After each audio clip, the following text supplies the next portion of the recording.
The single mom waitress yelled at him for parking wrong. She didn't know he was an Italian mafia boss. September. The wind off the Atlantic had teeth, dragging the smell of diesel and old fish right through the cracked window seals of the Harbor Light diner. It was the kind of wind that promised a hard winter, and it was already chilling Madeline Ross to the bone. She was 27, but tonight she felt 40. She wiped the last ring of condensation from the laminate countertop, her eyes flicking to the clock. 10 minutes past her shift. She was late. She was always late, or tired, or worried. Tonight. The worry was a physical weight in her chest. Eli, her son, 5 years old. He needed new shoes, and the preschool was hitting her up for activity fees that were anything but optional. The stack of tips by the register felt impossibly light.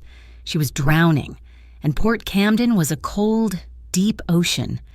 She was dumping the dregs of the coffee pot when the headlights cut across the diner, high and sharp, through the window, past the neon open sign. A car had parked. Not just parked, but abandoned. A charcoal Maserati, gleaming like a wet stone under the flickering street lamp. It was slanted diagonally across the delivery alley, blocking the exact spot where the morning milk truck needed to pull in. A hot, familiar frustration spiked in Madeline's throat. Gus, the owner, would get fined if the truck blocked traffic, and he would take it out of her pay. And she needed to get to the night shift daycare. She needed to pick up Eli. This rich idiot in his 6-figure car was messing with her son's shoes. She did not think. She just moved. Madeline ripped her thin, cheap coat from the hook by the kitchen door, shoved her arms through it, and burst out into the alley. The cold hit her face like a slap. She marched right up to the driver's side. The windows were tinted so dark they looked like polished obsidian. She did not hesitate. She balled her fist and hammered on the glass, hard enough to sting her knuckles. "Hey!" The window slid down with a silent, expensive hum. "This isn't your spot," she snapped. Her voice was harsh, roughened by fatigue and the salt air. The man inside did not flinch. He was Italian. That much was obvious from the sharp angle of his jaw and the olive tone of his skin, even in the poor light. He was dressed simply. A dark Henley that stretched across a broad chest, but the air around him was anything but simple. It was cold. Colder than the September wind. His name was Lorenzo Giuffrida. He looked at her. He really looked at her. His eyes dark and unreadable, tracing the exhausted lines around her mouth, the defiant set of her chin. He held the stare for 2 seconds, then 5. It was longer than necessary. He was not looking at her because she was yelling. He was looking at her because her voice was not shaking. In Port Camden, people knew the Giuffrida name. They knew to look away, to lower their voices, to run. Madeline Ross, however, knew none of this. She did not know this was the man who controlled the silent, intricate web of import and export that snaked through the port.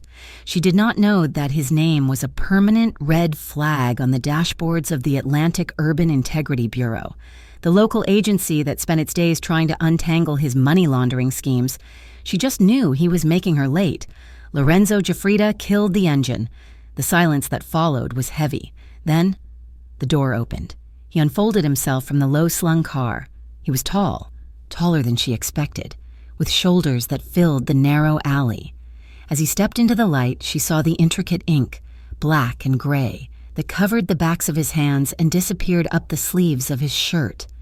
And then, to her complete shock, he got back in the car, started the engine, and eased the Maserati into a proper parking space down the street. Madeline stood there, confused, the wind whipping her hair across her face. He walked back, stopping a few feet from her.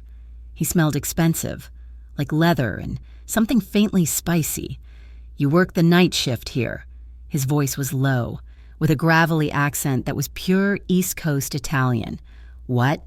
"It's late. You the only one working." A different kind of alarm bell rang, the one every woman learns to hear. She took a step back, her hand tightening on the diner's door handle. This sudden wariness had nothing to do with him being a bad parker, and everything to do with her hiding her own past. She used to be an internal accountant for a regional shipping firm before it went bankrupt. She knew numbers, and she knew the kinds of men who asked questions in empty alleys. "If you want to eat, we're closing, but the coffee's still on." She cut him off, her waitress persona snapping back into place. "Park in a real spot and come inside. Otherwise, good night." Lorenzo did not respond. He just watched her. Then, the corner of his mouth lifted. It was not a smile. It was a half-smile. A brief, dangerous acknowledgement. He found this interesting. He brushed past her and pushed open the diner door, the bell above it tinkling weakly. Madeline followed him in, shaking from the cold, or maybe from something else.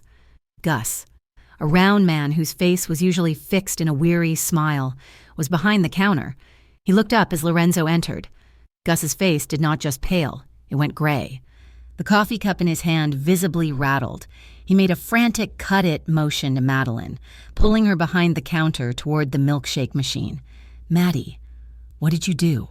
he whispered, his voice cracking. "What did you say to him? I told him to move his car. He was blocking the alley. Jesus, Mary, and Joseph." Gus breathed, wiping his hands on his apron. "Child, that is not just somebody. Do you know who that is?" But it was too late. Lorenzo Giuffrida slid into the back booth, the one with the cracked vinyl, right in her section. He did not look at the menu. He just watched her. Madeline grabbed her notepad, straightened her spine, and walked over. He waited until she was right at the table. He looked up, his eyes holding hers. "Port Camden is a small town," Lorenzo Giuffrida said, his voice barely louder than the hum of the cooler. "Don't stand on the wrong side." The Harbor Light Diner was just a stopover, a place to tread water. But the problem with treading water in Port Camden was that the sharks eventually smelled the exhaustion. Madeline's life was a study in tight budgets and frayed nerves. Her ex-husband, a man who had promised her a life far from the damp chill of the coast, had vanished 2 years ago, leaving behind nothing but a stack of unpaid bills and a son who had his eyes. The child support checks never came. Her apartment was 2 rooms above a failing laundromat, the walls thin enough to hear her neighbors' nightly arguments.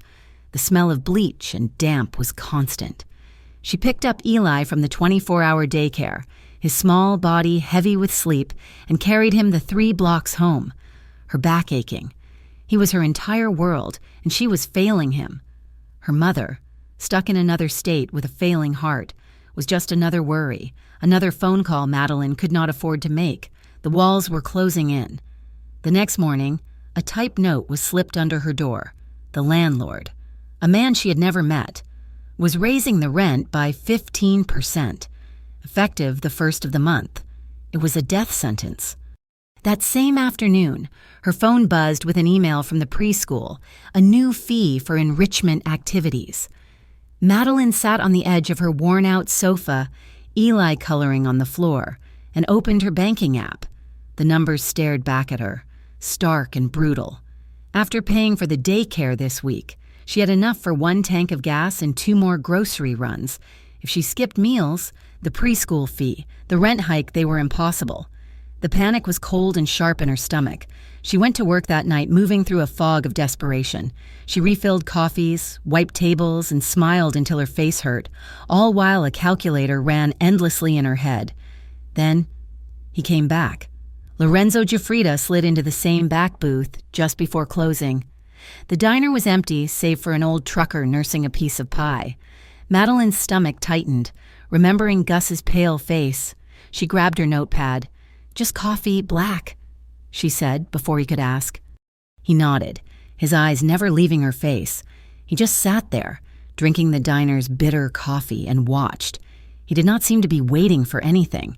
He was just occupying the space, a quiet, intense pressure in the corner of the room. An hour later, an elderly couple came in. Shivering, maps clutched in their hands, they were clearly lost. Tourists who had taken a wrong turn off the main highway. They tried to order from Gus in halting, confused English, pointing at the menu. When they turned to Madeline, the man asked something in rapid-fire Italian. Madeline, seeing their distress, felt a pang of empathy. "Mi dispiace," she said softly. "Non parlo molto bene." "I'm sorry, I don't speak very well." The couple lit up. She continued, slowly, using the simple kitchen table Italian she had picked up from her grandmother, a formidable woman who had grown up in Rhode Island's Federal Hill. Madeline managed to explain that the kitchen was closed, but she could get them coffee and pie, and she helped them find their hotel on their map. They were grateful, their faces softening with relief.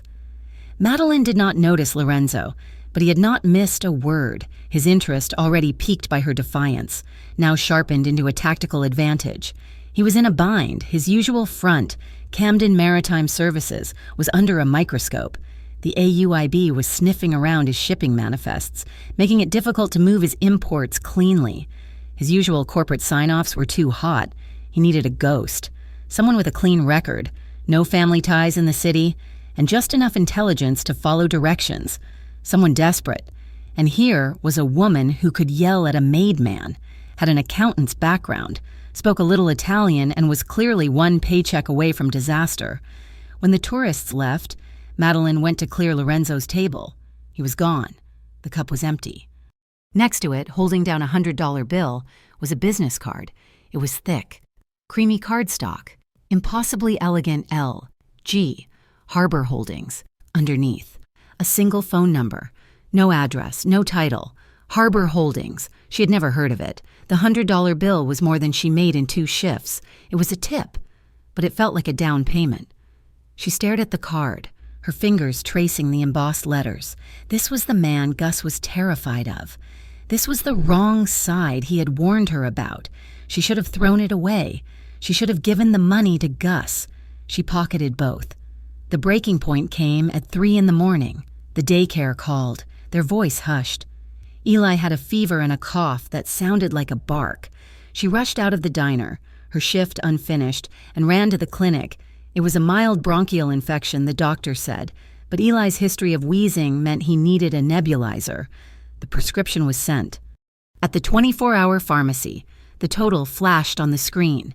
It was more than her remaining bank balance. She paid with her credit card, the one she had sworn she would only use for absolute emergencies. This was it.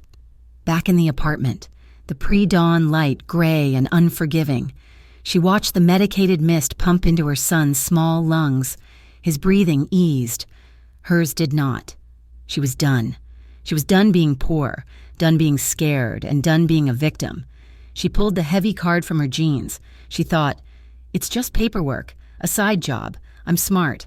I'll just do some accounting for him. I won't get involved in whatever it is. Her hand was shaking, but she dialed. A woman answered on the second ring. The voice was low, aged, and coated in velvet and steel. Pronto. Hello, I'm calling for L.G., Madeline stammered. We were expecting your call. Miss Ross, the voice said smoothly. There was no surprise, no query. Mr. Giuffrida is unavailable, but I handle his scheduling. My name is Signora Lucia Ferraro. She sounded like someone's grandmother, if that grandmother ran a small country. He wanted to talk to me about a job. Indeed, can you be at the Port Camden Trade Council building tomorrow morning at 9 on the waterfront? The Trade Council, yes. I can be there. It sounded official. Safe. Good. Signora Ferraro said, 9 o'clock. Do not be late. The line clicked. Madeline hung up. The silence of the apartment pressing in. The Port Camden Trade Council. It sounded legitimate, like a chamber of commerce. She looked at Eli, now sleeping peacefully, the plastic mask still on his face. She knew she was walking over a line, but she told herself it was just for a little while. If it was just paperwork, it would be fine.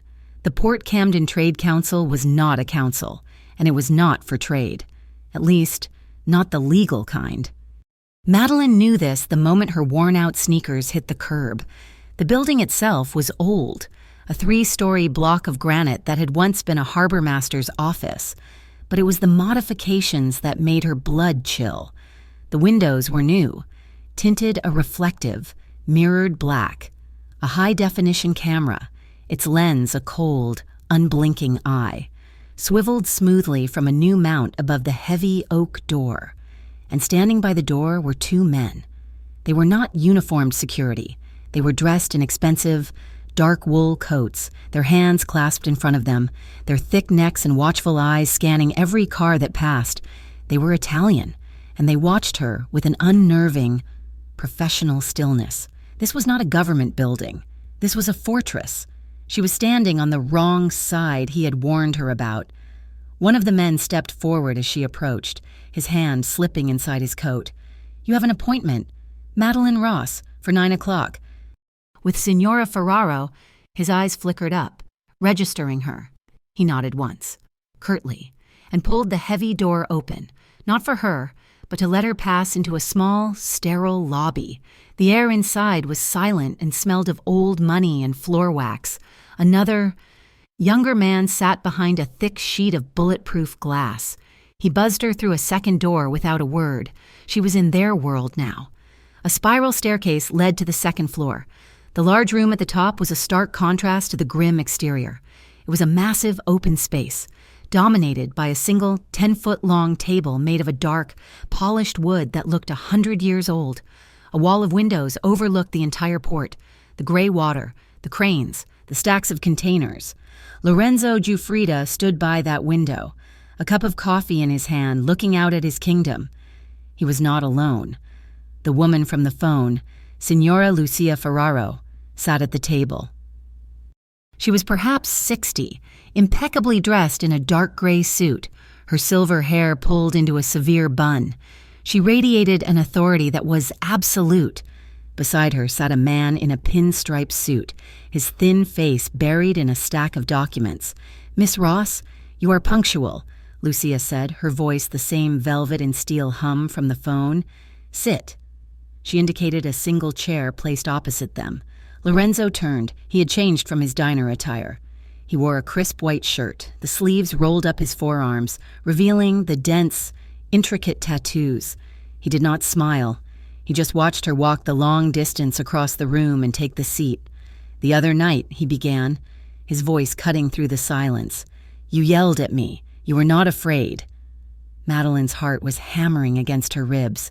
"I was annoyed. You were blocking the milk truck." Lorenzo almost smiled. "You are not afraid," he repeated, as if stating a fact. "I need that. You have a background in accounting. You speak enough Italian, and your record is clean. I want you to work for me, a temporary assistant, processing shipping manifests." Madeline looked from him to Lucia, to the lawyer. This was happening too fast. This was not a side job. This was an initiation. I can't," she said, her voice smaller than she wanted. "I have a son. I can't be involved in this." Lorenzo's face did not change, but his eyes hardened. He gave a short nod to the lawyer.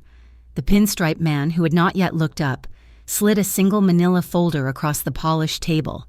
It stopped directly in front of Madeline. Her name was not on it. Eli's was.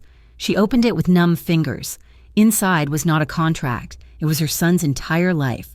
A copy of his birth certificate, his daycare registration, and the last thing, a printout from the pharmacy, dated last night, the prescription for the nebulizer, the cost of the medication, a note on his file, mild, persistent asthma, triggered by environmental factors. She had told no one in Port Camden about that, not even Gus. They had found it all in less than 12 hours. Madeline's breath hitched. She looked up at Lorenzo. He was not threatening her. He was showing her his reach, his power, his complete ability to touch any part of her life he wanted. "He's got a cough," Lorenzo said, his voice quiet. "That damp apartment over the laundromat cannot be good for his lungs." She felt dizzy. The room was too warm. He reached into his jacket and pulled out a thick, white envelope, placing it on top of Eli's file. "This is a temporary contract with Harbor Holdings. You sign it, and my personal physician sees your son this afternoon. He will have the best health insurance in the state before you leave this building. You will work in the port office, 9 to 5. The pay is 3 times what you make at the diner. And if I say no," she whispered. The room was silent. It was Lucia who answered, her voice soft, almost kind. "My dear, on this waterfront, a favor is a serious thing. Refusing a favor from Mr. Giuffrida." She let the sentence hang, then finished it with a different, colder meaning. "It is as dangerous as a betrayal." We know where you live. We know where your son sleeps. It would be a shame if anything were to happen." That was the threat, clear and sharp as glass. Madeline looked at Lorenzo. He was not looking at her like a boss. He was not looking at her like a criminal. He was looking at her with an intensity that was almost physical, a focused, possessive gaze, as if she were not a person, but a force, a small, desperate storm that had just blown into his life, and he had no intention of letting it go.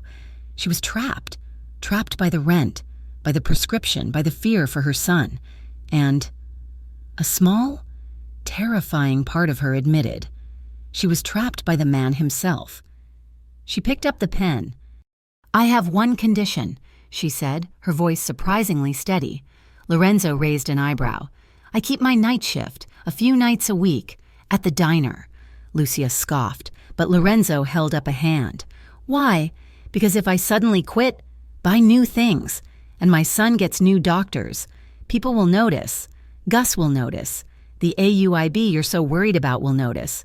A desperate single mother suddenly coming into money. That's a flag. If I keep working, if I'm still tired, still complaining, no one looks twice." Lorenzo held her gaze. The half-smile returned, this time with genuine appreciation. She was smart. He had been right. "All right," he said. "You keep the job until I tell you to stop." She took a deep breath and signed her name on the thick paper. As Madeline was escorted out by the lawyer to handle her son's new insurance paperwork, Lucia turned to Lorenzo. The room was quiet again. Just the two of them. "Bringing a mother into this, Lorenzo. It is hard to undo. They are emotional." Lorenzo turned back to the window, watching Madeline's small figure cross the street, head held high, walking away from his fortress. "That is why she will not fold," he said, his voice certain. "She is a mother." The port office was a trailer, elevated on cinder blocks and smelling of rust and stale coffee. It was a step up from the diner, but only just. Madeline sat at a metal desk, her back to a window that rattled with every passing truck. Her job was simple data entry. She took the handwritten manifests from the foreman and entered the numbers into a logistics system. The manifests were all for industrial equipment or machine parts, but the numbers felt wrong. Her accounting background made her sensitive to patterns, and these patterns were deliberately broken. A container listed as weighing 10 tons on the intake manifest would be logged as weighing 9.5 tons in the digital system. A shipment of drill bits had a value that was impossibly low. She was not processing shipping. She was helping to build a lie, one keystroke at a time. The office was run by two other people. Matteo Ruggieri was Lorenzo's right hand. He was built like a fire hydrant, with a temper that was always simmering just below the surface. He treated Madeline with a brusque suspicion, as if she were a piece of gum he had found on his shoe. The only bright spot was Nadia Cruz. Nadia was a Puerto Rican woman with a sharp wit and eyes that saw everything. She handled the dispatch radio, coordinating the actual ship-to-shore movements. She was the only one who smiled at Madeline, sliding her a cup of strong, sweet coffee on her first morning. "Don't mind Matteo," Nadia had said, nodding toward his empty desk. "He just hates anyone who wasn't born into this mess. You're a civilian. It makes him nervous." "What about you?" Madeline asked. "Me, I was born on this dock." Nadia shrugged. "My father worked for Lorenzo's father. Different city, same story." It was on Madeline's third day that the real world breached the walls of the trailer. Two men in dark, ill-fitting suits walked in, their shoes loud on the linoleum. They flashed badges. "Agent Navarro, Agent Linwood, Atlantic Urban Integrity Bureau," the taller one said. "We'd like to ask a few questions about Harbor Holdings." Matteo was instantly on his feet, his face darkening. Nadia just leaned back in her chair, crossing her arms. "They're smelling the Italian boys," she muttered, just loud enough for Madeline to hear. "We're just checking on some contract irregularities," Linwood said, his eyes scanning the room, lingering on Madeline. "And who are you?" Madeline's heart seized. This was it. This was the line she had crossed, but her training, the one from her old legitimate accounting job, kicked in. "You never volunteer information." I'm Madeline Ross. I'm a temporary assistant, she said, her voice even. I handle data entry. You work for Mr. Jafrida Navarro Prest. I signed a contract with Harbor Holdings. I input the numbers from the manifests. She did not look at Mateo. She kept her eyes on the agent, projecting a mild, bored confusion. And you see those manifests. You see what's in the containers. I see the paperwork, sir. It's mostly machine parts. I just type what's on the page. The agents pushed for another 5 minutes, but Madeline was a polite, unhelpful brick wall. She stuck to the precise, narrow scope of her contract. She was just a temp. She just typed the numbers. She knew nothing. They finally left, frustrated and empty-handed. The moment the door closed, Mateo turned on her. What the hell was that? They asked questions. I answered them, Madeline said, her hands shaking under the desk. From the corner, Nadia gave a low whistle. Damn, girl. You've got ice water in your veins. Up in the main building, Lorenzo Giuffrida had watched the entire exchange on a silent, high-definition monitor. He had seen the agents walk in. He had watched Madeline's face. He saw her spine straighten, saw the practiced, bland mask slide into place. She had not panicked. She had not looked to Mateo for help. She had handled them perfectly. He was more than impressed. He was confirmed. That evening, he called her. Not Signora Ferraro. Him. You had a busy day, he said. His voice a low hum on the phone. Yes, I did. I'm having dinner tonight at Tramonto Vista. 8 o'clock, I'm sending a car for you.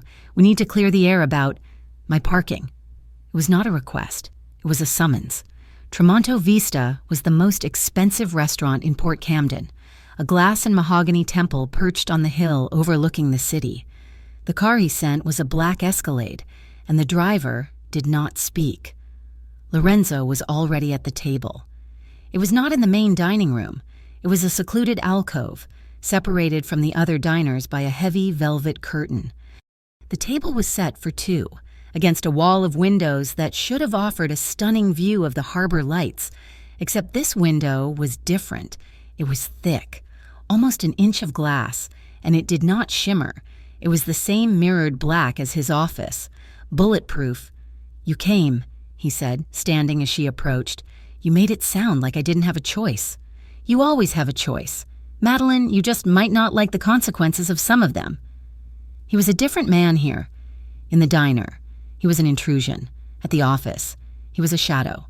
Here, in his world, he was a king. He ordered wine she had never heard of and food she could not pronounce. All without a menu. My father, he said, swirling the dark red wine in his glass, used to control the New Haven docks. Enzo Giuffrida. He believed in being loud. He liked the attention. One day, he was eating pasta in his favorite restaurant, and a rival walked in and shot him in the head, right at the table. He paused, looking at the bulletproof glass. I learned from that. I moved our operations here. I built the Port Camden Trade Council, the Harbor Employee Welfare Council. I made us look civic. It is better to be a quiet problem than a loud target. He was telling her why he was the way he was. He was testing her. I have a son, Madeline said, her voice quiet but firm. Eli, he's 5. I don't want him growing up around guns and fear, and men like those agents today. His eyes met hers. The intensity was back. It was a look that stripped her bare. You are the first person in a long time who has been honest with me. Most women. They like the power, they like the money. They do not mind the violence, as long as it does not touch them. It always touches them. Madeline said. The sound was not as loud as she would have expected. It was not a Hollywood explosion. It was a sharp, sickening crack, like a baseball bat hitting a side of beef, followed by the high, percussive thwack, thwack, thwack of tires being punctured. Lorenzo did not hesitate. In the same fraction of a second, he moved. His hand clamped onto the back of her head.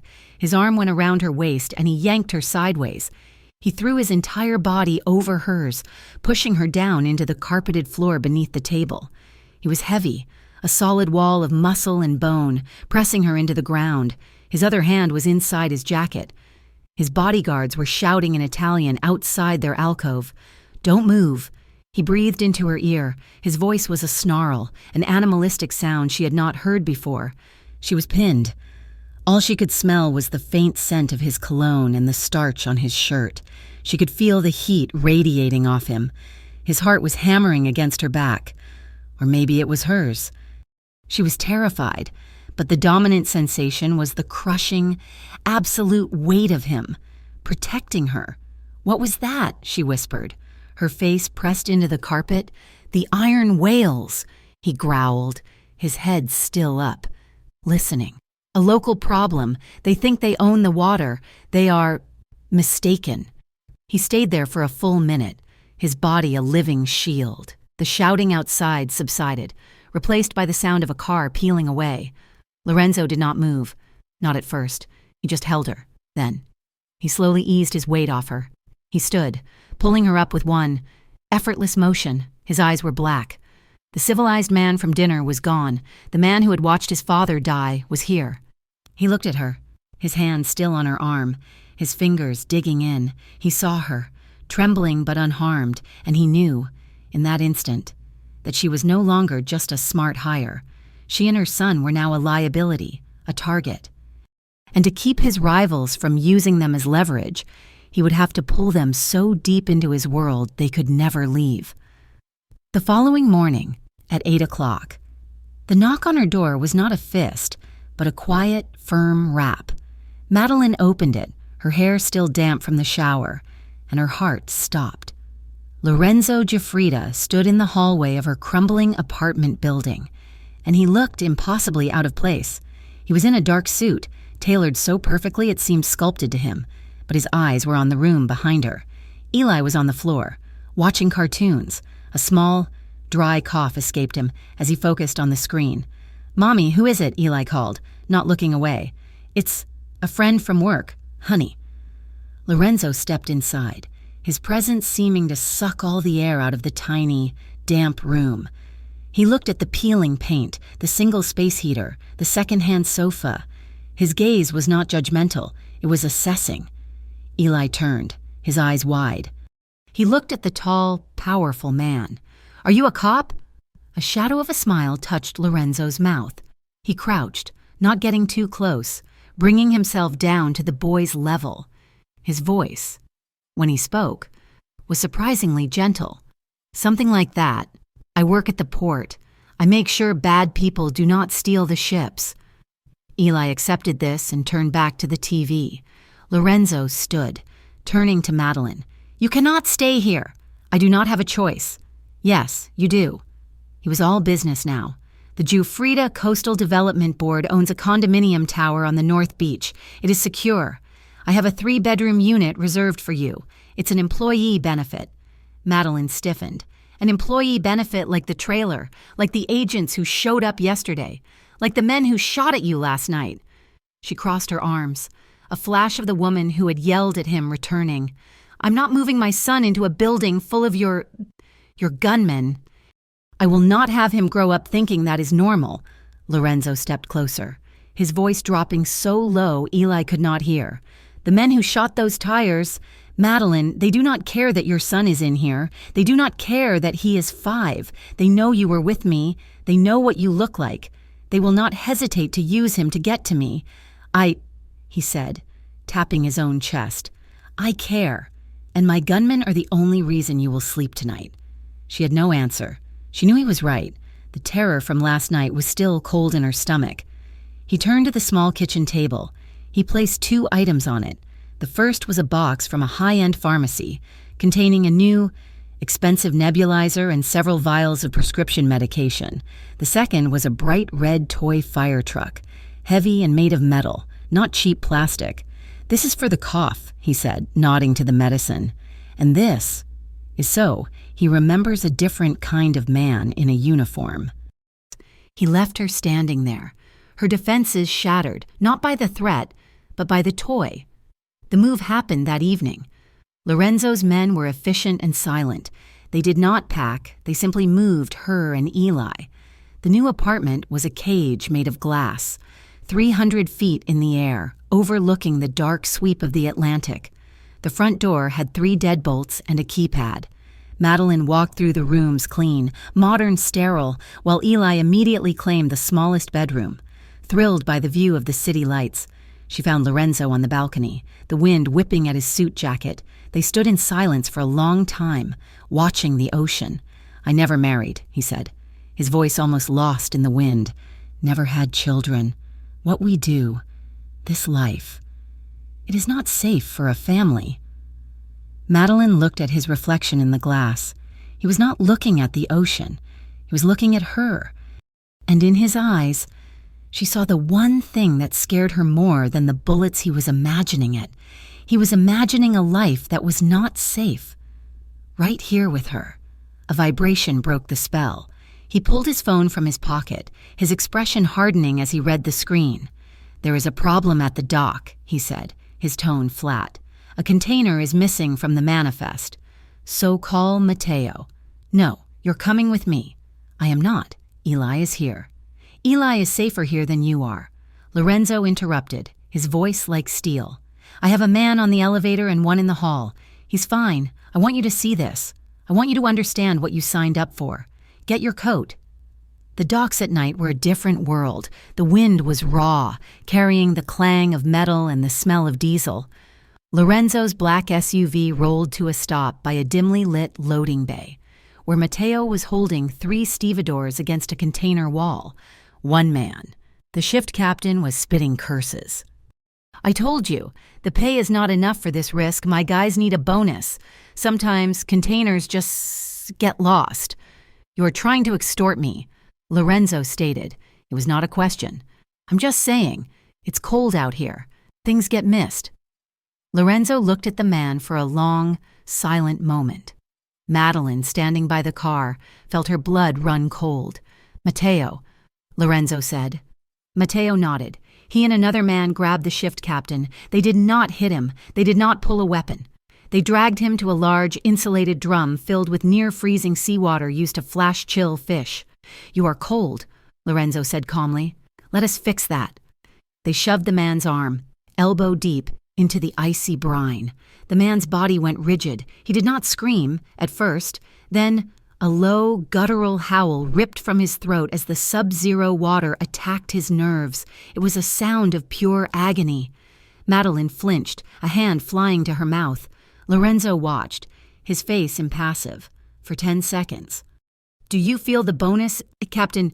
Okay, Jesus, okay," the man shrieked. They hauled him out. The man cradled his arm, his face pale with shock and pain. "Find my container," Lorenzo said, "before I come back." They got back in the SUV. Madeline was shaking. Not from the cold, but from the calculated cruelty. He had not lost his temper. He had administered a lesson, inflicting maximum pain with minimal evidence. Lorenzo drove away from the docks, but not toward the apartment. He pulled over on a dark, empty stretch of road overlooking the harbor. He cut the engine. She could not stop shaking. He turned to her, his face shadowed. He took both her hands. His were warm. "I want to tell you something, Madeline," he said, his voice low and serious. "I want to be honest. If you want to leave, you can leave. Right now, I will take you back to your old apartment. You can take your son, and you can walk away from all of this." A tiny, impossible hope flared in her chest. "But," he continued, his thumbs rubbing small circles on her frozen hands, "I will have 2 men on your street, and 2 men at the diner. The Iron Whales know you were with me at that restaurant. They know I moved you. If you leave my protection, you do not become a civilian again. You become a target. You become leverage." His grip tightened. "So you can go. But you will never be free. Or you can stay with me, in the glass tower, where I can keep you safe." She looked out the windshield, across the water, to the single, glittering building where her son was sleeping. Safe, behind keypad locks and armed guards. He had given her a choice, but it was not a choice at all. He had offered her freedom, all while showing her the chains. To keep Eli safe, she had to stay with him. "Drive me home, Lorenzo," she whispered, "to the apartment." The Port Camden Annual Seafood Festival was a tradition, a final, bright burst of community before the long, gray winter. This year, Madeline was not serving chowder, she was a guest. Lorenzo had been insistent. "I want you to come. Bring the boy. It is time people saw that you belong to my side." It was a public declaration, not a request, but a branding. The Giuffrida family descended on the waterfront festival not as participants, but as feudal lords inspecting their lands. They had a private, roped-off section near the main stage. Matteo, in a rare moment of stillness, stood guard, and sitting at the head of a long table, watching everything with the cool, calculating eyes of a hawk, was Signora Lucia Ferraro. Her gaze lingered on Madeline, sharp and measuring, before it dismissed her and focused on Eli. Lorenzo was in his element. He wore dark jeans and an expensive, soft-looking cashmere sweater. He was not the boss of the trade council or the shadow in the restaurant. He was Lorenzo, the provider. Men clapped him on the shoulder, their respect a palpable force. Competitors, the few that were left, watched from a safe distance, their gazes a mixture of fear and envy. No one came close. Madeline watched him hold Eli up to see the fishing boats. He was patient, answering her son's barrage of questions with a quiet seriousness. For the first time, in a public space. Madeline did not have to watch her son with the panicked vigilance of a single mother. She was not worried a stranger would snap at him for running, or that he would get lost in the crowd. He was in the safest place in the entire city, the shadow of Lorenzo Giuffrida. It was a heady, terrifying feeling. That night, back in the glass tower, the city glittered below them like a spilled box of jewels. The apartment was silent. Eli was fast asleep in his new room, exhausted by the excitement and the sea air. One of Lorenzo's men stood, silent and motionless, in the hallway outside the apartment door. Madeline stood by the floor-to-ceiling windows, her arms wrapped around herself. Lorenzo came to stand beside her, the scent of the cold night air still clinging to his clothes. "He had a good day," she said quietly. "He is a good boy." They were silent for a long moment, the tension from the docks, the restaurant, and the festival swirling between them. "The day you yelled at me," Lorenzo said, his voice a low rumble. "The day you hammered on my window for a parking spot." Madeline turned to look at him. "I thought you were going to have me arrested. Or worse." "I thought," he said, turning to face her, "that I had to keep you. I had to have that voice in my life. It was not about the car. It was about you. I am surrounded by men who say yes. I needed someone who would tell me I was parked wrong." The air in the room thickened, charged with all the things they had not said. He was standing so close she could feel the heat radiating from his body. He lifted a hand, his touch tentative, so different from the iron grip that had pulled her from the floor of the restaurant. His fingers, rough with calluses, brushed a stray strand of hair from her face. His thumb traced the line of her jaw. "Is there anyone waiting for you? Madeline?" he asked, his voice rough. "A husband, a boyfriend." She held his dark gaze, her heart hammering a painful, fast rhythm against her ribs. "There is just a 5-year-old boy." His eyes softened, and a look of such profound hunger crossed his face that it made her knees weak. "He's not here now," he whispered. He leaned in slowly, giving her every chance to pull away. She did not. She could not. When his lips met hers, it was not a gentle exploration. It was a claiming. The kiss was deep and sure and demanding. It was the taste of expensive wine and cold air and power. His hand moved from her jaw to the small of her back, his fingers spreading wide, pulling her against the solid wall of his chest. She melted against him, her hands coming up to grip his sweater. This was the man who had terrified her, protected her, and bought her child's medicine. The tension of the last few weeks, the fear and the exhaustion, all of it unraveled in that one moment. And she kissed him back, pouring all of it into the embrace. He groaned, a low sound in the back of his throat, and deepened the kiss. His other hand came up, tangling in her hair, tilting her head back. He was a man who took what he wanted, but he was taking her with a devastating control. He broke the kiss only to rest his forehead against hers, his breathing ragged. "Madeline." He breathed her name like a prayer and a curse. He slid his heavy wool coat from his shoulders, letting it drop to the floor. He never took his eyes from hers. He was in his shirt sleeves now, the dense tattoos on his forearms dark against the white cotton. He reached for her, his hands finding her waist, his thumbs drawing slow, agonizing circles. "Tu sei, bellissima," he whispered, the Italian words a rough caress. "You are beautiful." She trembled, not from fear, but from the raw, undeniable force of being wanted by this man. He was dangerous. He was a criminal, but in this moment he was hers.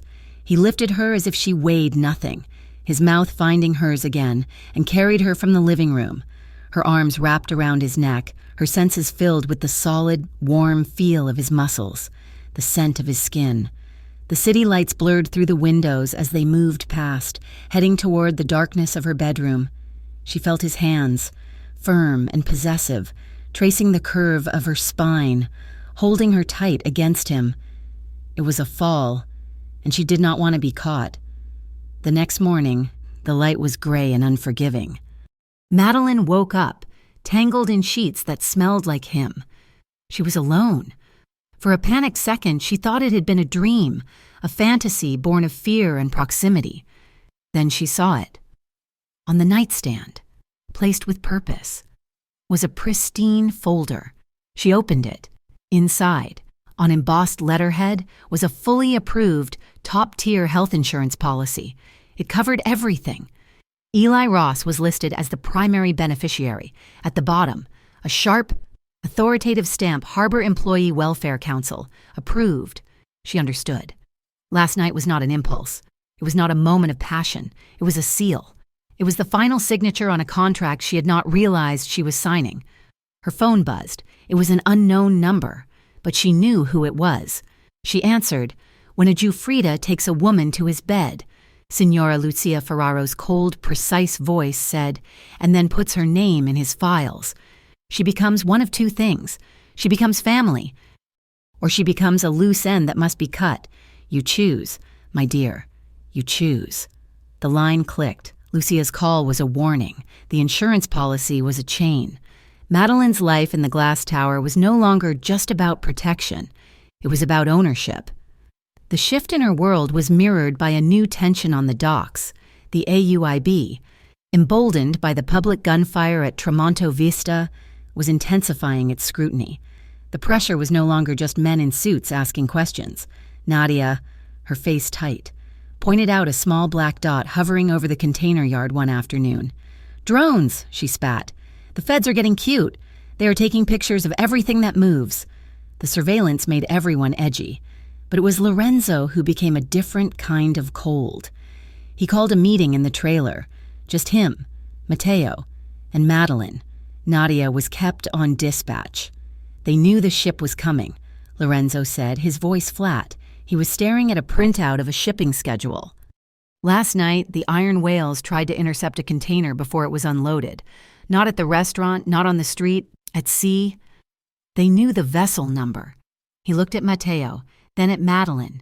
"The AUIB are flies. Annoying but stupid. This is different. This is a leak. Someone inside my system is feeding the whales, and there are only 3 people who see these schedules." His eyes rested on Matteo, who looked insulted. "Boss, I would die for you." "I know." Lorenzo's gaze shifted. It settled on Madeline. It was cold, assessing, and stripped her bare. He was suspecting her, after their night together, after everything. He was looking at her like an unknown variable. "I did not," she said, her voice shaking but firm. "I would never, not after what you did for Eli." "So that leaves one." Matteo growled, his hand moving toward his jacket. "Nadia." "She has been with me for 5 years," Lorenzo said, but the doubt was there. Madeline saw her chance. She saw the suspicion in his eyes and knew she had to erase it, not just for her, but for her son. "He suspects me," she thought, "because I am new, because I am the civilian." "You need to prove your system is clean," Madeline said, surprising herself with her own nerve. "The AUIB is looking at the manifests. Let me fix one. Let me take a revised copy, one that's perfectly balanced, and file it myself. In person, at the real Camden Port Compliance Office." Matteo scoffed. And what does that do? It creates a new paper trail, Madeline said, her old accounting instincts taking over. It shows Harbor Holdings found a clerical error and corrected it. It shows cooperation. It makes us look like we have nothing to hide. And it gets me inside their building, legally. Let me prove I am on your side. Lorenzo looked at her for a long time. The plan was smart. It was a civilian move, not a mob one, and that is why it might work. Do it, he said.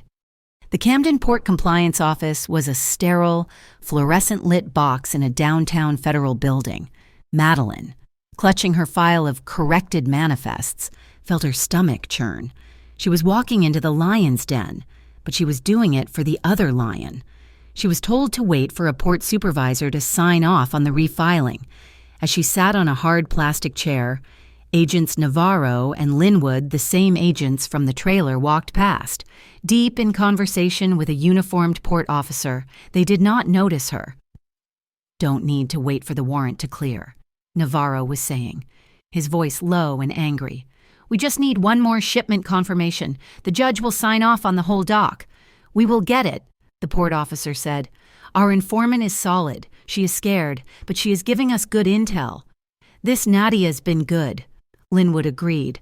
"She confirmed the next vessel arrives Friday. We hit them then. We will grab Jafrida's new accountant while we are at it. The single mom. She will flip in 10 seconds. Madeline felt the blood drain from her face. They were talking about her. They were planning to use her. And Nadia was the leak. She got the signature and walked out, her legs unsteady. She went straight to the Trade Council building, bypassing the front desk and walking straight up the stairs. Lorenzo was in his office, the one overlooking the harbor. "It is Nadia," she said, without preamble. Lorenzo looked up, his face dark. "You are sure?" "I heard them, the AUIB, Navarro and Linwood. They were at the port office. They said her name. They said she is their informant, that she confirmed a shipment for Friday. And they said they were planning to grab me, too, to make me flip." The muscle in Lorenzo's jaw jumped. He had been skeptical. He had wanted it to be anyone else. "She has been with me for 5 years. She has a brother," he said, more to himself than to her. He picked up his phone. "Lucia, check on Nadia Cruz's brother, the one in Philly. See what his record looks like. Then, check the security logs for the trailer. Any meetings, any cars that do not belong." He did not have to wait long. Lucia's efficiency was terrifying. "Her brother was arrested 3 weeks ago," Lorenzo said, hanging up the phone, his voice dead. "Federal drug trafficking charge. The AUIB has him, and the logs show Nadia meeting an unregistered, blacked-out SUV 3 times in the last 2 weeks, off-site. The betrayal was a visible weight on him. He was not just angry, he was hurt. "Set up a full council meeting for tonight," he ordered into his phone. "Everyone here, 7 o'clock. Then he called Mateo. "Bring Nadia. Use the warehouse entrance. Tell her it is a security issue and we are avoiding the front. Do not let her use her phone." That evening, the Trade Council building was buzzing. Madeline, told to stay in the adjoining office, could hear the low murmur of voices. She was terrified, but she could not leave. She was standing by the door when she heard Lorenzo's voice, low and hard, speaking to Lucia in the hallway. "If she sold them our routes, that is one thing," he said. "But if she sold out Madeline and the kids' location, if she told them where they live, Lucia, we cannot keep her. We cannot let her breathe." Madeline's hand flew to her mouth. The danger was not just to the business. It was to Eli. Nadia knew she had moved. She knew which tower. The confrontation, when it happened, was not loud. Lorenzo did not yell. He had Mateo bring Nadia into the main office after the meeting was over. He sat behind his desk. Madeline watched through the crack in the door. "They have your brother, Nadia," he said. Nadia, who was always so tough and witty, crumpled. The change was instantaneous and devastating. She burst into tears, her body shaking. They were going to send him away for 25 years. Lorenzo. "They said if I gave them ship schedules, just the schedules, they would reduce the charge. I did not. I never told them about the real cargo, just the ships." "You brought the AUIB to my door," he said, his voice quiet, which was so much worse than shouting. "Please," she begged, dropping to her knees. "Please, Lorenzo, I have known you since I was a kid. Do not do this. Do not kill me." Lorenzo looked at her, his face a mask of stone. He was calculating. Madeline watched, holding her breath, expecting a gunshot. He was silent for a full minute. Then he looked at Matteo. "Get her on her feet. Take her down to the car." He pulled a card from his desk. "The Federal Coastal Integrity Service is picking up a new witness tonight. She will be relocated. She will get a new name, a new life, and she will never, ever be seen in Port Camden again." Nadia's sobs were a mix of terror and confusion. Matteo understood. He hauled her up. "Come on, you are going into witness protection." Madeline knew the Federal Coastal Integrity Service did not exist. Lorenzo was not killing her. He was exiling her. He was sending her to one of his family's other ports, probably in South America, where she would be a ghost, alive but gone. It was both merciful and ruthless. After Matteo had taken the sobbing Nadia out, Lorenzo came to the door of the office where Madeline was hiding. He looked exhausted. "She did not tell them where you lived," he said. "She only gave them the schedules, but she could have." He stepped closer, his dark eyes locking onto hers. "Do you see now, Madeline? Do you see what this place is? It only takes one small crack, one person who is scared, or in debt, or being squeezed, and they will use your son to pull this entire building down on top of you." The Nadia situation sent ripples far beyond Port Camden. The leak, though plugged, had shown weakness, and the Giuffrida family did not tolerate weakness. A week later, the family sent a message. He arrived in a black Mercedes sedan with Newark plates, a man who looked like a thicker, colder version of Lorenzo. This was Domenico Giuffrida, Lorenzo's cousin, the family's enforcer from the old territory. He was old school, a man who believed women belonged in kitchens, not in council meetings. He was there to inspect Lorenzo's problem. He was there to inspect Madeline. A small, high-stakes meeting was called, not at the trade council, but at Lorenzo's private residence, a fortified brownstone on the city's highest hill. Lorenzo had told Madeline she was to attend, but when she arrived, holding Eli's hand, Domenico's cold eyes dismissed her. "The boy stays with Lucia's people. You," he said to Madeline, not bothering to use her name. "Wait in the parlor. This is family business." Before Madeline could object, Lorenzo put a hand on her arm. "It is better this way. For now. Go. Wait." His voice was tight. She was relegated to a silk armchair in a drafty room, like a mistress being hidden from the wives. The insult burned hot in her chest. She had exposed the rat. She had slept in his bed. She was not the help. But here, in the face of the true Famiglia, she was nothing.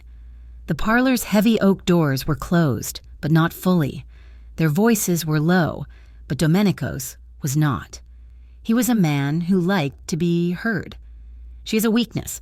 Lorenzo, a single mother from the street, you brought her inside. Are you insane? She is an asset." Lorenzo's voice was a low growl.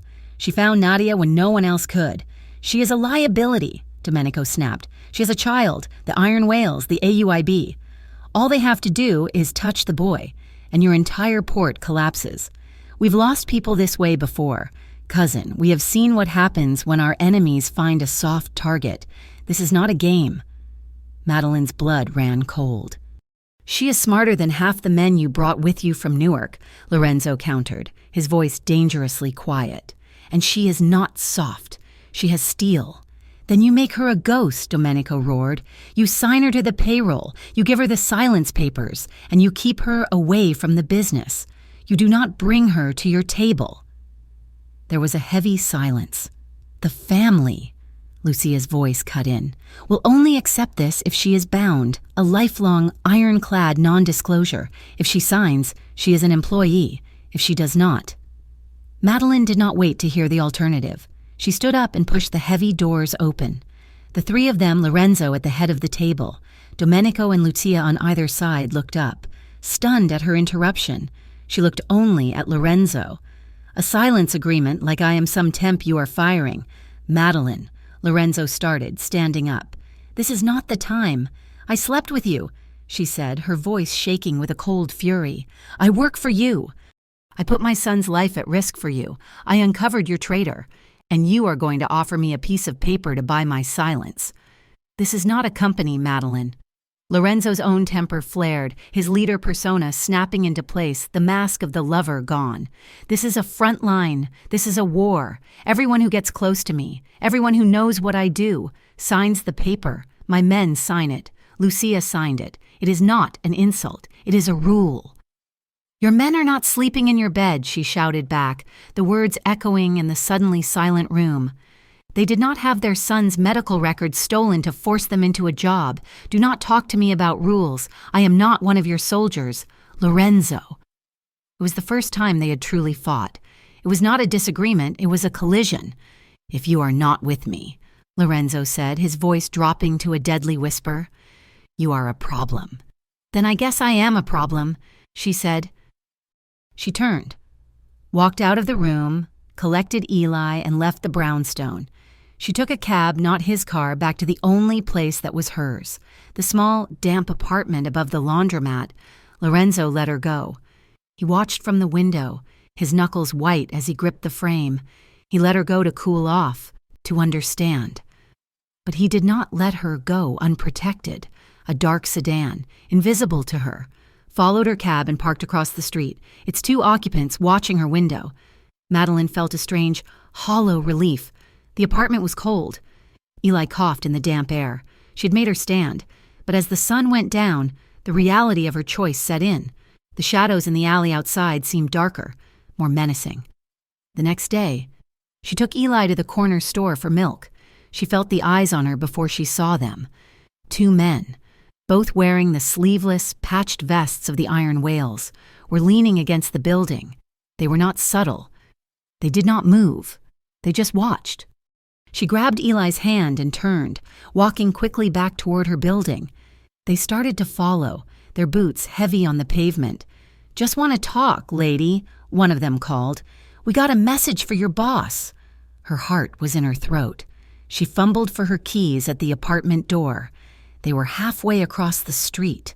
Suddenly, the dark sedan that had been parked all night screeched to life. It mounted the curb, cutting them off. Two of Lorenzo's men, Matteo and another, jumped out. The bikers froze. They were armed, but they were not stupid. They were two. Lorenzo's crew was four, counting the men in the car, and they moved with a military purpose. "You are on the wrong street," Matteo snarled. The biker who had spoken smirked, showing yellowed teeth. He looked past Matteo, right at Madeline, who was frozen at her door. "Tell Jafrida," he shouted, his voice carrying clearly. "He wants his schedule, and we want ours. He gives us the next shipping list, or the kid's gonna have a real hard time breathing." They backed away slowly. Matteo let them go. He turned to Madeline, his face disgusted. "Get inside. The boss was right. You are a target here." Madeline stumbled into her apartment, locking the deadbolt, her hands shaking so violently she could barely hold her son. They had not been afraid. They would not have hesitated in this neighborhood. There were no bulletproof windows here. She realized her mistake. By leaving Lorenzo, she had not freed herself. She had painted a target on her son's back. She also knew, in the hollow pit of her stomach, that her anger at Lorenzo was mixed with a terrifying, deep-seated connection. She had run, not just from the contract, but from the fact that she was in too deep to ever get out. She picked up her phone. Her fingers were numb. Lorenzo answered on the first ring. He did not say hello. She said only one sentence, her voice a ragged whisper. "Do not let them touch Eli." There was a pause. The line was silent. Then, his voice, not angry, but full of a cold, final possession. "Come here. Now, this time, you are staying in the inner circle." Lorenzo's car did not take her to the glass tower. It took her past the edge of the city, to a part of the bay she did not know existed, where the old shipping warehouses loomed like sleeping giants. He stopped at one, a massive brick structure that looked abandoned, but the steel door slid open with a silent, hydraulic hiss as they approached. This was not an office. It was not a condo. This was the real house, inside. The ground floor was a fortress. The ceiling was 3 stories high, but the space was filled with a state-of-the-art operations center. Men sat at a bank of monitors, watching every inch of the harbor. A massive, illuminated map of the shipping lanes covered one wall. This was the heart of the Jufrida organization, a place Madeline was certain no outsider had ever seen. "This is my core team," Lorenzo said, his voice echoing in the vast space. The men looked up, their faces hard and professional. They nodded at her, not with warmth, but with a new, sober acceptance. She was no longer the outsider. She was the boss's problem, which meant she was now their problem. He led her to a quieter, wood-paneled office at the back. An old man in a priest's collar sat reading by a small fire. He looked up as they entered, his eyes clear and sharp. "Father Leone," Lorenzo said. "This is Madeline Ross. The girl from the diner," the priest said, his voice surprisingly robust. He smiled, a genuine, warm smile. "Lorenzo, you always did have a taste for the dramatic. It is a pleasure, my child. It is good to see a new face in this house. It reminds these men that there are still rules to be followed, even in their line of work." It was a message, delivered with a smile. In this house, there was a law, and it was not just Lorenzo's. There was a code. The core team assembled in the office: Lorenzo, Lucia, Matteo, and Father Leone. Madeline was given a chair, not in the corner, but at the table. "The situation is complex," Lucia began, her voice crisp. "The AUIB is moving, and the iron whales are being guided. We have learned the bikers are not acting alone. They are receiving their information from a port officer, a man named Henderson, who is being paid by federal funds to inform on us. So the AUIB is using the bikers to squeeze us," Matteo growled. "Filthy. Worse," Lorenzo said, his eyes on Madeline. "The AUIB is not just planning to raid the dock. Their target is not the cargo. Their target is you." Madeline's blood ran cold. "Me. They are planning to grab what they call a live asset," Lucia said, her voice devoid of emotion. "They believe, as our new accountant, you are the weak link. They will arrest you, Madeline, and they will use Eli to make you talk." This was the nightmare she had seen. This was what the bikers had threatened. "So what do we do?" she asked, her voice trembling. "We do the opposite of what they expect," Lorenzo said, his face hardening into the mask of the leader. "We do not hide. We run the shipment just as scheduled. The container the whales are expecting will be the bait. It will be full of nothing but ballast." "And the AUI, Matteo asked. "They will be there, expecting to catch us exchanging product with the whales. We will let them." "And me?" Madeline asked, her heart hammering. "What about me?" "You will be here," Lorenzo said. "Safe, with Eli." Madeline stood up. The entire room turned to look at her. "No." Lorenzo's eyes narrowed. "This is not a discussion." "Yes, it is," she said, her voice shaking but gaining strength. "They think I am the weak link. They think they can use me, use my son, to tear you down. If I hide, I am a liability. I am the ghost they can hunt. But if I am there, if I am part of the plan, I stop being the weakness, and I start being the bait you control." "Absolutely not," Lorenzo snapped. "I will not put you on that ship." "Lorenzo," Father Leone spoke, his voice quiet but commanding. "Sometimes, to keep someone by your side, to truly bind them to you, you must let them fight. You must trust them to stand next to you. She's not wrong. If she hides, she is a victim. If she fights, she is one of yours." Lorenzo stared at Madeline, a war raging behind his eyes, the boss versus the man. The boss won, barely. "You will do exactly what I say. You will not move. You will not speak. Matteo," he barked, "get her a vest." An hour later, the dock was silent, waiting. Madeline stood with Lorenzo in the shadow of a crane. He was helping her into the rigid, heavy Kevlar vest, his hands professional and impersonal. But then, his fingers slowed as he fastened the last strap over her chest. He was adjusting it, but his hand was lingering, his thumb brushing the fabric just below her collarbone. He looked up, his eyes meeting hers in the dim light. They were dark, and for the first time, she saw something new in them. Fear. "Non ho mai avuto paura di perdere qualcuno," he whispered, his voice so low it was barely a breath. "I have never been afraid of losing someone. Until you." He did not give her time to react. His hand moved from the vest to the back of her neck, and he pulled her to him. The kiss was not like the first one, the one of possession. This was different. This was desperate, hard, and full of the adrenaline of the coming fight. It was a kiss that said goodbye and stay alive and you are mine. His other arm wrapped around her back, crushing her against his solid chest, the vest a hard, unyielding plate between them. She could feel his heart hammering against her ribs, a frantic rhythm that matched her own. She clung to him, her fingers digging into his jacket. He broke the kiss, resting his forehead against hers. "When this is over," he breathed, "I'm taking you and Eli to Italy, to Sicily. You will be safe." He held her for 1 second longer, a tight, bone-crushing embrace. Then he was gone. Pushing her toward the gangplank of the cargo ship, "Stay on the bridge. Do not come out." The plan unfolded with brutal efficiency. The ship moved into the channel. As predicted, 2 high-speed boats, low in the water, their engines muffled, appeared from the darkness, the iron whales. They began to speed toward the cargo ship, but they were not the only ones. Floodlights snapped on, turning the bay into a sterile, white stage.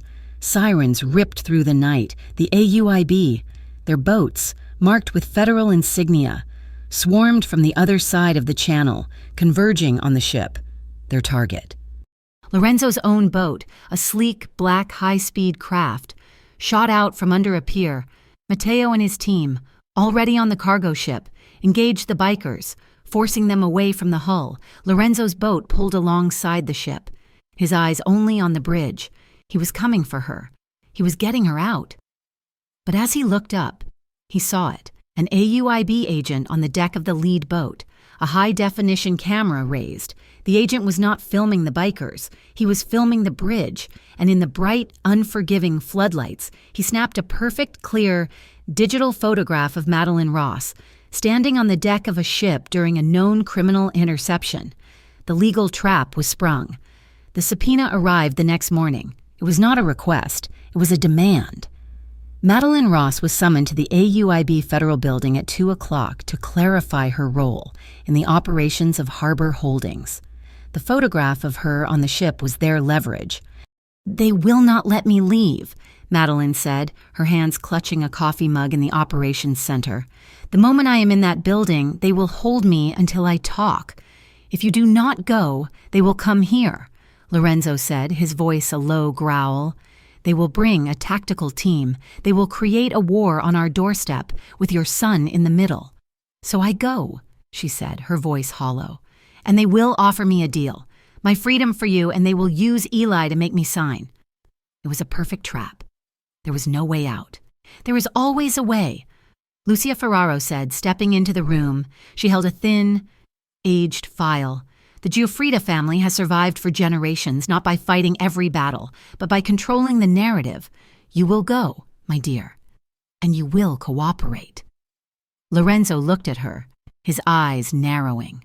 "You will tell them everything." Lucia continued, a cold smile playing on her lips. "You will explain that all irregular shipments were processed through a third-party auditor, a shell corporation called the North Atlantic Cargo Review Board. You will express your horror at discovering they were a criminal front." "The North Atlantic Cargo Review Board?" Lorenzo said, a dark appreciation in his voice. "It has been defunct for 10 years. It has no officers, no assets." "Exactly," Lucia said. "You will feed them a ghost that will take them months and thousands of dollars to chase. By the time they realize it is empty, they will have nothing." The interrogation room was small, gray, and smelled like stale sweat. Madeline sat at a metal table, a single Giuffrida lawyer, a quiet man named Vescovi, beside her. Agents Navarro and Linwood sat opposite. "We can make this easy, Madeline, or we can make this hard." Navarro began. "We have you on the boat. We know what was happening. Just tell us how Lorenzo moves the product." She began Lucia's script. She was just an accountant. She was worried about irregularities. She had flagged them to her supervisor. Linwood cut her off, his patience snapping. He slid a photograph across the table. It was not of the boat. It was a picture, taken that morning, of Eli on the daycare playground, a red circle drawn around his small, laughing face. "He is a cute kid," Linwood said, his voice falsely casual. "It would be a shame if he had to grow up visiting his mother in a federal penitentiary." Madeline's breath caught.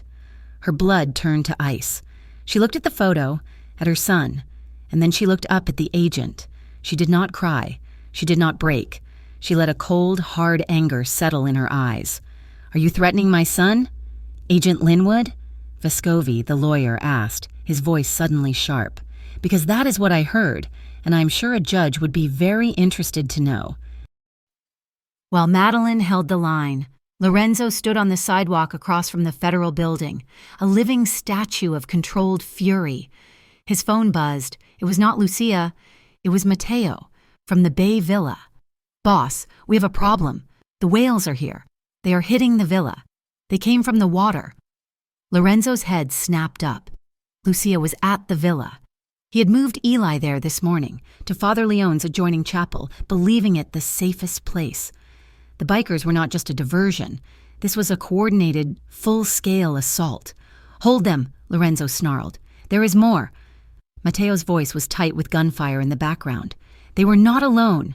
Domenico's men let them in. It is Domenico. He is working with them." The betrayal was so cold, so deep, it was almost paralyzing. His own cousin using a local gang to clean house, to take his territory, all because he thought Lorenzo had gone soft over a woman. The civilized man, the civic-minded facade, it all burned away. The true boss, the one his father had raised, emerged. "Matteo," Lorenzo said, his voice a low, terrifying command. "Do not kill Domenico. I want him alive. I want you to bring him to me. But every biker you see, kill them all." Madeline walked out of the federal building 3 hours later, her legs weak but steady. She'd not broken. She'd given them the ghost, and they had taken it. Lorenzo was waiting. He was leaning against his car, the same one he had parked wrong so long ago. But this was not the man she had met. His suit jacket was off. His white shirt sleeves were rolled up. There was a dark, wet stain on his forearm, and it was not motor oil. His eyes, when they met hers, were red at the rims, blazing with an adrenaline and a fury she had never seen. He did not speak. He grabbed her arm, pulled her into the passenger seat, and slammed the door. He got in, locking the doors with a heavy, final thunk. He just sat there for a second, breathing hard, his hands gripping the steering wheel. "My cousin," he said, his voice a raw rasp. "My own blood." He set the whales on the villa, trying to get to Eli, trying to get to me. He thought I was weak. He turned to her, his face a mask of exhaustion and rage. "And you were in there with those federal bastards, with a picture of your son on the table, and you did not say a word. You did not break." He leaned in, his face inches from hers. "You see, my family has traitors. My enemies are at the gate, but you stayed silent. You held the line." He put a hand on her cheek, his touch rough, possessive. "From now on, no one touches you. No one touches Eli. Not the whales, not the AUIB, not even my own family. Do you understand?" That night, after Eli was confirmed safe, asleep in Father Leone's quiet rectory, Lorenzo and Madeline returned to the glass tower. The silence was deafening. They were both running on adrenaline, on the jagged edge of what they had almost lost. They stood in the living room, the city lights far below, the tension a living thing between them. He turned to her. The blood washed from his hands, but the fire still in his eyes. She did not wait. She stepped into him, her hands coming up to grip the front of his shirt. She had almost lost this. She had almost lost everything. The kiss was an explosion. It was not a seduction, it was a collision of survival and raw need. His hands tangled in her hair, pulling her head back, his mouth devouring hers. Her fingers unbuttoned his shirt, her palms pressing flat against the hot, solid muscle of his chest, feeling the frantic beat of his heart. He lifted her, her legs wrapping around his waist, and carried her toward the bedroom, their mouths never breaking contact. He whispered her name, And then other words, low, Gatantag Italian. He called her Mia Luce, my light. She felt his control breaking, the raw passion he had kept leashed for so long finally snapping. It was a claiming, a desperate mutual confirmation that they were both still alive and they were both, finally, on the same side. Weeks later, the city settled. The AUIB was tied in knots, chasing the ghost of the North Atlantic Cargo Review Board, and eventually settled for a large public fine against Harbor Holdings for clerical errors. Domenico was not seen again. The rumor was he had been promoted to oversee family interests in Europe, an exile from which he would never return. The first chill of winter had set in when Lorenzo hosted a table at the Camden Waterfront Renewal Agency's annual charity gala. It was his first public appearance since the incident, and he did not come alone. Madeline was on his arm, poised and elegant in a simple dark dress. The whispers in the room were deafening. As they stood by the entrance, a small boy broke free from Father Leone's grip and ran full tilt across the polished floor. Eli, in a tiny suit, did not run to his mother. He ran straight to the most powerful man in the room and wrapped his arms around Lorenzo's leg. The entire room went silent. Lorenzo looked down at the boy. A slow, genuine smile spread across his face. He bent down, and with one smooth motion, he scooped Eli up. Then he offered his other arm to Madeline, pulling her in. He stood there, the mafia boss, the most feared man in Port Camden, with the single mother on one arm and her 5-year-old son on the other, a defiant public portrait of a new family.